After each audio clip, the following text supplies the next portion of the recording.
You know, when you board a plane, you see a brand. But here's the thing. In the world of aviation law, that logo on the tail is kind of like a mask. What really matters is an airline's hidden legal identity, the very thing that gives it the right to fly in the first place. So, that logo you recognize? It's just the airline's public face. The real power, the actual legal authority to even exist and operate, comes from something else entirely. It all comes down to a single piece of paper. And that document is the Air Operator Certificate, or AOC. Honestly, the best way to think of it is as an airline's legal passport. It's the absolute key to understanding the hidden rules of flying around the world. So, in this explainer, we're going to break down what an AOC really is. We'll look at why some airline groups have more than one. We'll dive into the one critical rule that governs all of this, and then we'll see how it all connects to those freedoms of the air. Okay, so let's start with the absolute basics. At its core, an Air Operator Certificate is a license. It's handed out by a country's national aviation authority, like the FAA in the United States. And without this certificate, an airline simply doesn't exist in the eyes of the law. It can't operate a single flight. And that passport analogy is perfect, really, because an AOC defines four crucial things. It sets the airline's official nationality, it dictates which country's laws it has to follow, it lists the specific aircraft and crews it's allowed to use, and, most importantly, it determines the international routes it has the right to fly. So, this is the key takeaway. When you see an Air France plane, you think, France, right? But legally, its nationality comes from its French AOC, not the brand itself. And in the world of international aviation, believe me, that distinction is everything. Now, this is where it gets really fascinating. If an AOC is tied to just one country, how can a massive airline group operate like a local airline in several different countries? Well, to us, the public, a brand like EasyJet looks like one big, seamless global airline. But to the regulators, the people who actually write the rules, they see a collection of separate national airlines, each with its very own AOC. So, to operate legally across all these different borders, a single airline group might actually create separate airlines, subsidiaries, each with its own unique AOC from a different country. So you end up with one company, one brand, but in the eyes of the law, you have 2, 3, or even more completely separate national airlines.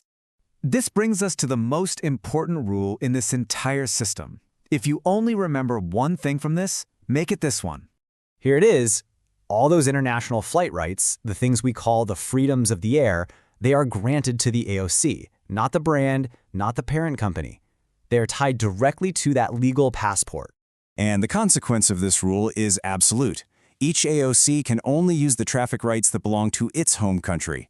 And there's a total firewall there. Those rights cannot be shared, they can't be loaned, they can't be transferred between the different AOCs, even if they're all owned by the very same company. So, let's see how this critical rule actually plays out in the real world with those famous freedoms of the air. All right, let's start simple with the third and fourth freedoms. These basically just let an airline fly to and from its home country. So how does that work when one brand has two different AOCs?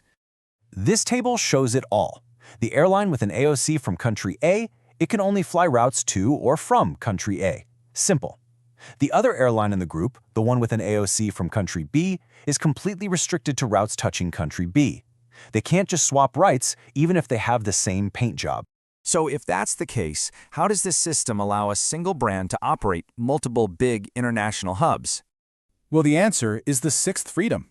Each AOC can use its own home country as a connection point, a hub, to link passengers between two other foreign countries.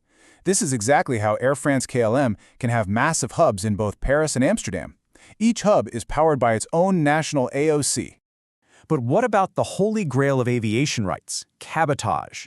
That's the right to fly domestic routes inside a foreign country. It's almost always forbidden. So how do some brands get around this? And this brings us to the most clever part of the system. The workaround is basically to stop being foreign.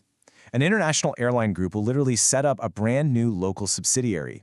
That new company then applies for and gets a local AOC from that country's government. And just like that, it's not a foreign airline anymore, it is a national airline. So its domestic flights are no longer illegal cabotage, they're just domestic flights. So when an airline brand has two AOCs, it's not one airline with a bunch of special privileges. It's actually two totally separate national airlines, and each one is completely bound by the rules of its home country. The brand might look the same to us, but in the eyes of the law, the skies see two different flags. And that's really the bottom line. The next time you fly, remember that the logo is just the beginning of the story.